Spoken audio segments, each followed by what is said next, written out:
Bonjour tout le monde, bienvenue à ce side event du think tank citoyen pour l'Afrique de l'Ouest Wati. Pendant les prochaines 45 minutes, nous allons présenter nos travaux sur les leçons de la pandémie du Covid-19 pour les économies de la région, ainsi qu'en matière de gouvernance politique. Alors, après une brève présentation des Mataki, qui sont des documents de recommandation sur ces deux questions, nous aurons M. Giliabi, directeur exécutif du think tank Wati, qui va revenir plus en détail sur l'importance de ce travail de recommandation et la pertinence des pistes d'action pour les pays de la région. À la suite de cela, nous aurons quelques minutes pour recueillir les questions des participants. Donc, n'hésitez pas à utiliser la box de chat ou questions-réponses pour poser vos questions. Sans plus tarder, je vais donner la parole à mon collègue Paoli Béanzin qui va nous faire une rapide présentation du document de recommandation sur les économies, sur les leçons de la COVID-19 en matière d'économie. Merci. Je crois que c'est bon, vous m'entendez? Super. D'accord, bonjour, je m'en vais vous présenter très brièvement le Mataki, qui signifie mesure en langue Haoussa, portant sur les leçons de la COVID-19 pour les économies de l'Afrique de l'Ouest. Donc, Wati a dans ce document proposé 5 grandes recommandations pour orienter l'action collective des citoyens et des États dans le but de relever les économies de la région. Slide. Bon, je continue quand même. Sachant que ces 5 recommandations, ces 5 grandes recommandations couvrent les domaines de l'agriculture, les industries, l'économie populaire, la mobilisation des ressources et les infrastructures. La première grande recommandation du Mataki est de renforcer les politiques de développement agricole en alliant modernisation des techniques, formation, digitalisation, préservation de l'environnement et adaptation au changement climatique. Donc, une sous-recommandation qui découle de cette proposition est de développer les programmes de formation en techniques agricoles et de les adapter aux écosystèmes locaux. Une deuxième recommandation du Mataki est de redonner la priorité à une industrialisation réaliste comme moteur de création d'emplois, de diversification économique et de réduction de la dépendance extérieure. Wati propose entre autres de doter les plateformes industrielles de régimes fiscaux attractifs. La troisième recommandation de ce document est de valoriser et transformer l'économie informelle en une économie populaire, productive et solidaire par un accompagnement ciblé des programmes de formation et des dispositifs innovants de financement. Il faut dire que Wati attire l'attention par cette recommandation sur la nécessité de la valorisation de l'emploi informel des femmes de ménage et des personnels de maison. La quatrième recommandation du Mataki est d'améliorer le financement de l'économie et des politiques publiques par la mobilisation des ressources intérieures et la lutte contre les gaspillages et la corruption.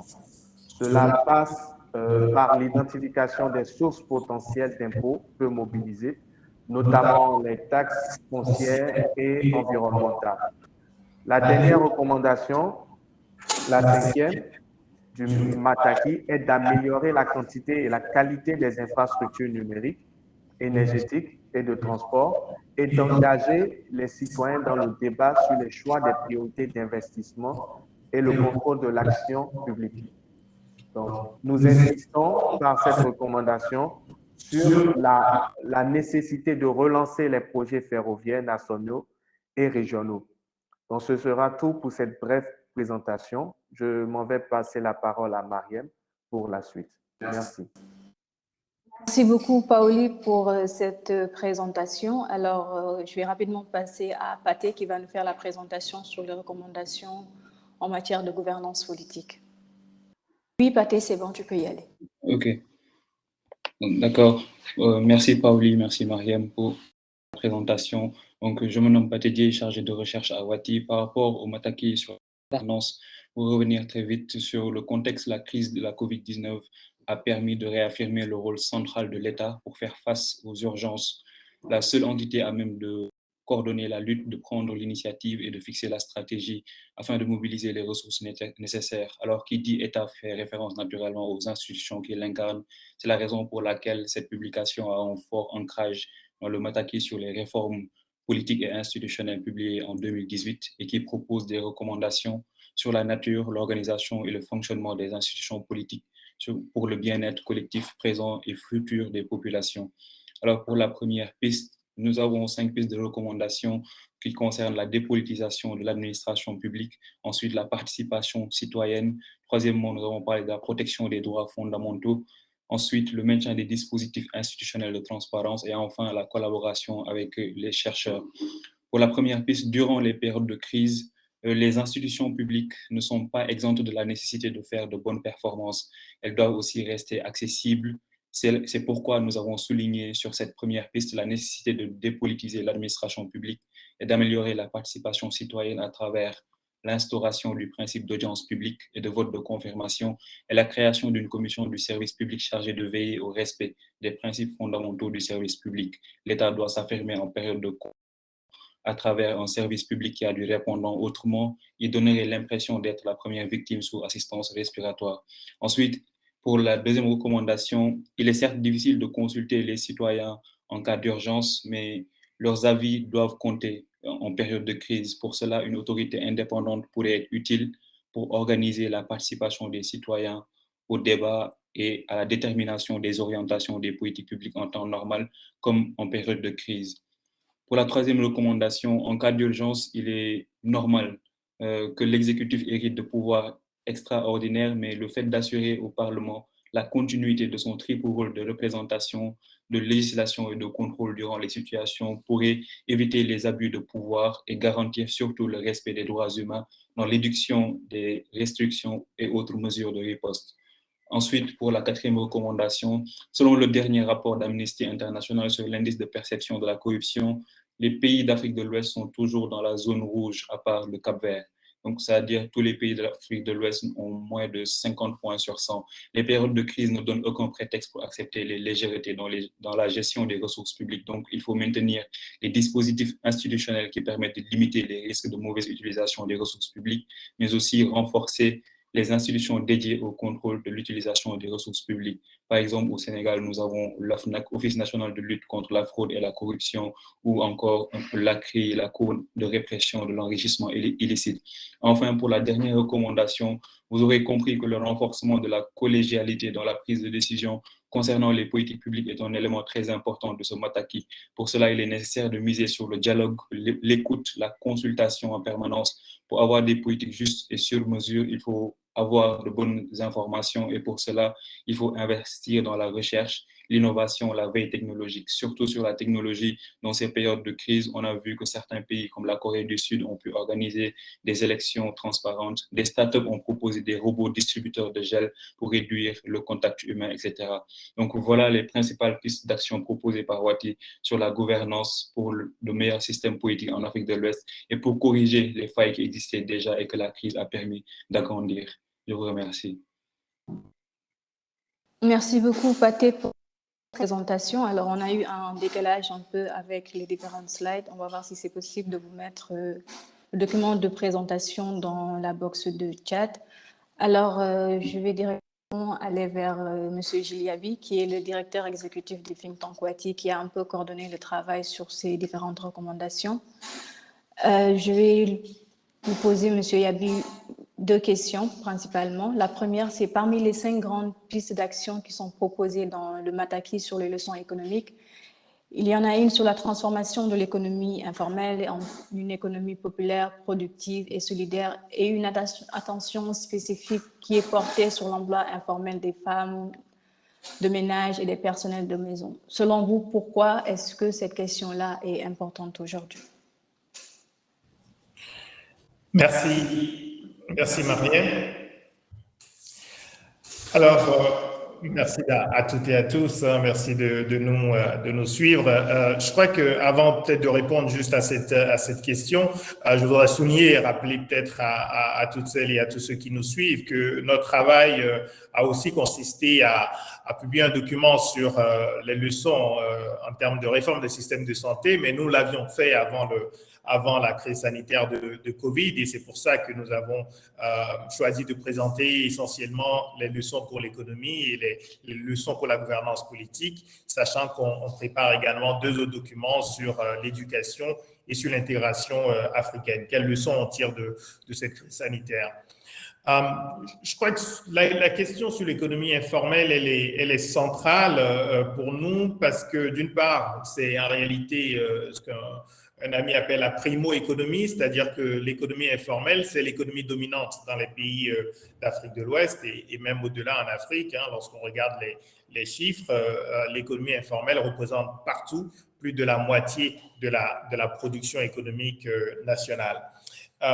Et donc, cela veut dire que lorsqu'on parle de transformation de nos économies, lorsqu'on parle de transformation structurelle de nos économies, on doit forcément parler de cette économie informelle. Et d'ailleurs, on estime qu'il faudrait la requalifier, l'appeler autrement, parce que le fait de l'appeler économie informelle et de l'opposer à une économie formelle qui est en fait plus petite, cela n'induit pas nécessairement justement la bonne manière de percevoir ce qu'on peut faire de ces acteurs économiques de l'informel.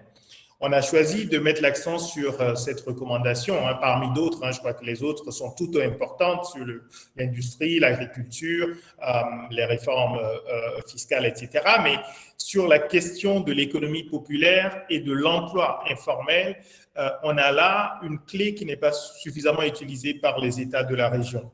Et je dirais qu'on oublie souvent, concernant les personnels de maison, notamment toutes ces femmes, majoritairement des femmes qui sont dans ces emplois informels, elles sont très largement sous-payées, généralement, parfois même maltraitées, et n'ont pas accès à un minimum de protection sociale.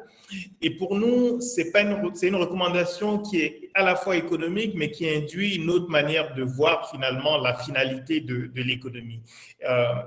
Là, il y a un aspect de reproduction des inégalités. Lorsque vous avez des femmes, notamment de ménage, qui sont très, très mal payées, qui ne sont pas protégées, elles ont des enfants, elles n'ont pas les moyens, elles n'auront pas les moyens d'inscrire leurs enfants à l'école et donc de donner accès à l'éducation à ces enfants, de les nourrir suffisamment. On connaît le lien entre la nutrition et la capacité pour un être humain de produire ensuite. Et donc, en fait, ce qu'on est en train de faire, c'est de reproduire les inégalités économiques et sociales. Il nous a semblé important de tirer des leçons de la crise sanitaire, en particulier sur ce point-là, parce que partout dans le monde, finalement, la crise a montré qu'on devait faire attention à toutes les personnes, à tous les acteurs économiques et à toutes ces personnes, notamment qui s'occupent des enfants pendant que les cadres sont dans les bureaux. Et partout, y compris dans les économies riches, on s'est rendu compte de la nécessité d'avoir une politique aujourd'hui économique qui soit beaucoup plus inclusive et qui reconnaisse vraiment la contribution de toutes les personnes et en particulier de ces personnels de maison et de tous les autres emplois qui sont assimilés. Dans nos pays, en particulier en Afrique de l'Ouest, il y a là aussi un message finalement de transformation sociale. Et vous verrez dans la recommandation, nous parlons de campagnes de communication pour changer la perception que les classes supérieures et les classes moyennes ont justement de ces services à la personne, de manière à ce que ce changement de perspective soit en même temps un facteur d'entraînement d'une grande partie de l'économie. Lorsqu'on donne plus de moyens, lorsqu'on paye mieux des milliers, voire des millions de personnes, en fait, on a un effet sur l'économie, on a un effet sur la consommation et on a un effet certain sur, à nouveau, l'éducation des enfants et des jeunes, et cela nous semblait capital. Un autre aspect dans cette recommandation sur l'économie informelle, c'est vraiment aussi l'idée de la formation. En fait, on oublie que dans l'économie informelle, on a des hommes et des femmes, on a des jeunes surtout, en fait, qui sont peu productifs précisément parce qu'ils ne sont pas accompagnés, parce qu'il n'y a pas au départ un niveau de formation suffisant. Et on a mentionné dans ce Mataki l'exemple de quelques pays qui essayent d'avoir une politique très concrète, très pragmatique, par exemple pour faire en sorte que des menuisiers, des gens qui travaillent dans ce type de domaine aient accès à du partage d'équipements et à de la formation, de manière à ce qu'on les accompagne finalement vers une formalisation, mais en leur offrant quelque chose. La perspective souvent sur l'économie informelle dans la région a souvent été de dire on va formaliser pour pouvoir capter des impôts parce que c'est une économie qui ne paye pas d'impôts. Pour nous, bien sûr, c'est important d'avoir cette formalisation, mais il faut aussi que les États offrent quelque chose et que les acteurs de cette économie voient l'intérêt justement à se formaliser si cette formalisation leur donne accès à des équipements, leur donne accès à des centres de formation et à une sorte d'économie populaire à nouveau qui les valorise. Et donc, c'est dans ce sens que nous avons estimé qu'il fallait introduire cette recommandation dans ce document Mataki.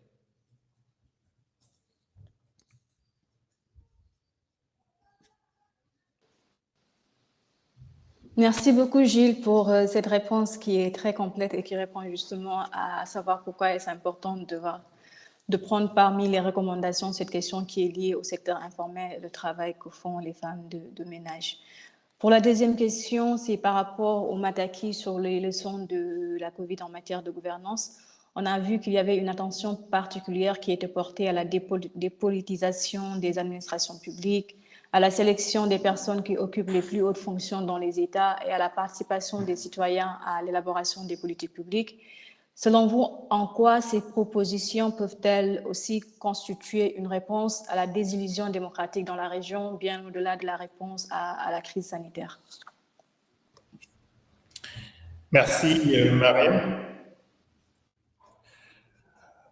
Oui, je crois que, au fond, c'est cette question des leçons qu'on tire en termes de gouvernance politique de la gestion de la crise sanitaire. En fait, elle nous rejoint totalement aussi ce qu'on peut reprocher aux gouvernants dans la région ouest africaine en termes de rapport, le rapport qu'ils développent avec les citoyens.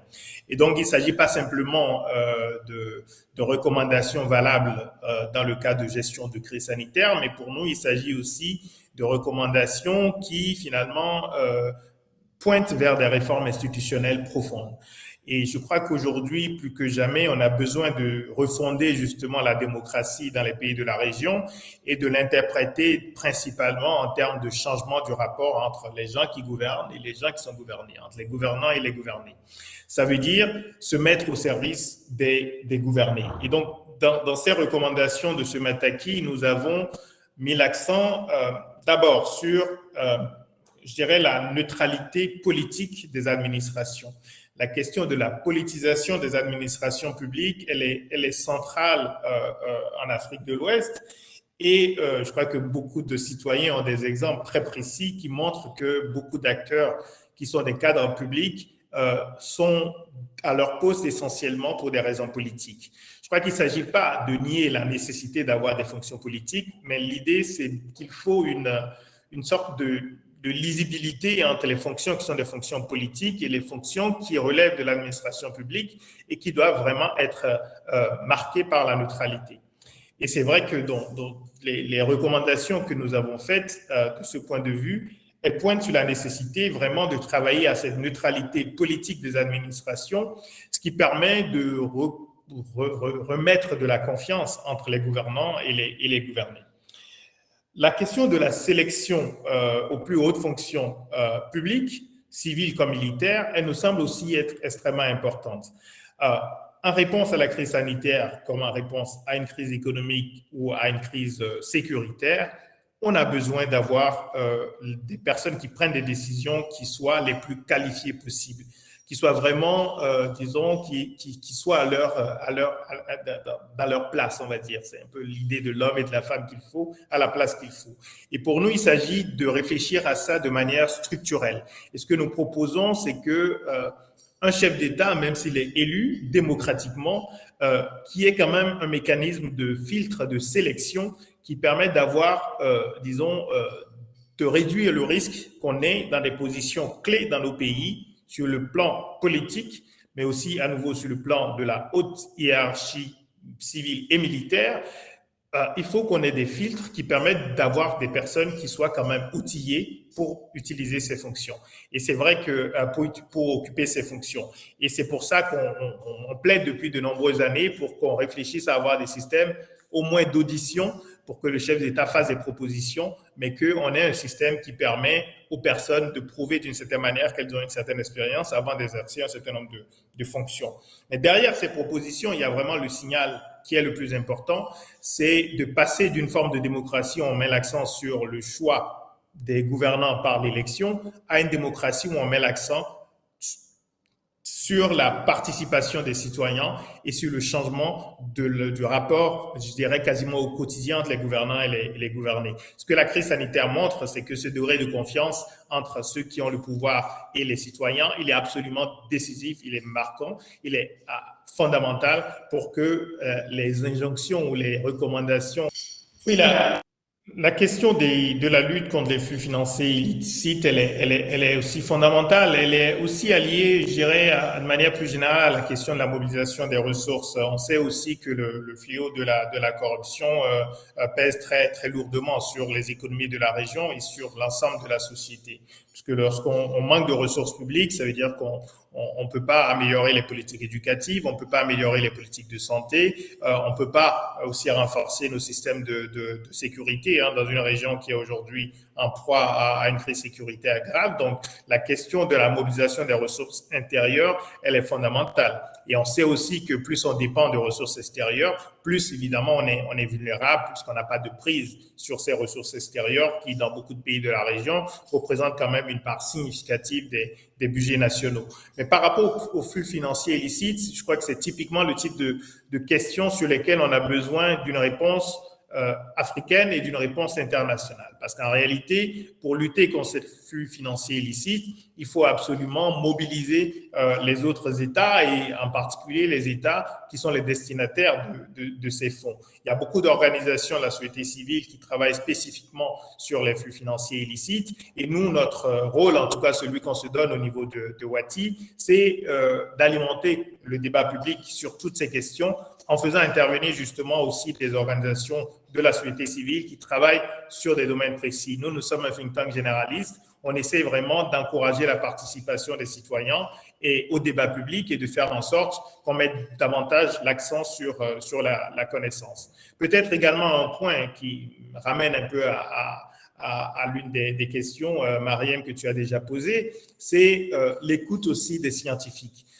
Dans le panel que j'ai modéré ce matin dans le cadre de ce forum, le docteur Bousso du Sénégal, qui a dirigé les opérations d'urgence face à la crise sanitaire, insistait sur le fait que pour la prise de décision politique, en tout cas au Sénégal, le président avait réuni les experts, les médecins, des responsables des services de sécurité pour que les décisions soient informées par des visions, disons, expertes et différentes. Et je crois que ce fonctionnement est extrêmement important et on ne doit pas le voir seulement en période de crise.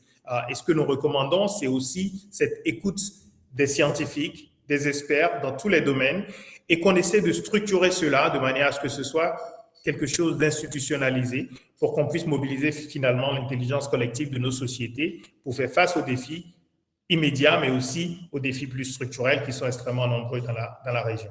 Merci Mariam. À l'occasion de remercier les organisateurs du forum, du WAPSI, j'ai eu le plaisir d'être associé à la préparation de ce forum et je crois que l'aspect régional des réponses à apporter à la crise sanitaire nous amène aussi de manière plus générale à nous rendre compte de l'importance de l'intégration régionale. Et je le soulignais tout à l'heure dans la série de documents que nous publions sur les leçons de la crise sanitaire. Il y a 2 autres documents qui vont être publiés au cours des prochaines semaines. Un sur les leçons en termes d'éducation, c'est central pour l'avenir de notre région. Et il y aura également un document sur les leçons en termes d'intégration africaine. Dans l'une des discussions ce matin, j'avais posé une question sur le rôle, par exemple, de l'Organisation ouest-africaine de la santé. Et c'est vrai que les panélistes ont estimé qu'on n'avait pas suffisamment entendu parler de cette organisation, on ne l'avait pas suffisamment senti dans la réponse à la COVID. Et je crois que dans beaucoup de domaines, on a besoin d'intégration régionale, on a besoin d'une mutualisation des ressources dans la région. Donc, il ne me reste vraiment plus qu'à vous remercier, à rappeler que tous les documents de Wati sont disponibles sur le site web www.wati.org. Ils peuvent être téléchargés. Rappelez aussi que nous venons de publier un livret témoignage de femmes au Sénégal qui mettent l'accent sur la participation politique, la participation économique et la vision de la femme dans la société sénégalaise. Nous l'avons publié à l'occasion du 8 mars et évidemment, c'est aussi l'occasion de dire que sur toutes ces questions de sécurité, d'éducation, d'économie, il est essentiel que nous mettions un accent particulier sur l'égalité homme-femme et il s'agit aussi de l'un des axes majeurs de l'action et des publications de Wati. Donc, merci à chacune et à chacun de vous et excellente suite de forum. All right, everyone, if you're having difficulties on moving to a different room, please move to the main room by clicking on events on top of your browser and choosing West African Peace and Security Innovation. The speakers will be in there as well. You can join them in the and they can answer some of your questions too. So if you can please move to the main room and we'll see you there shortly.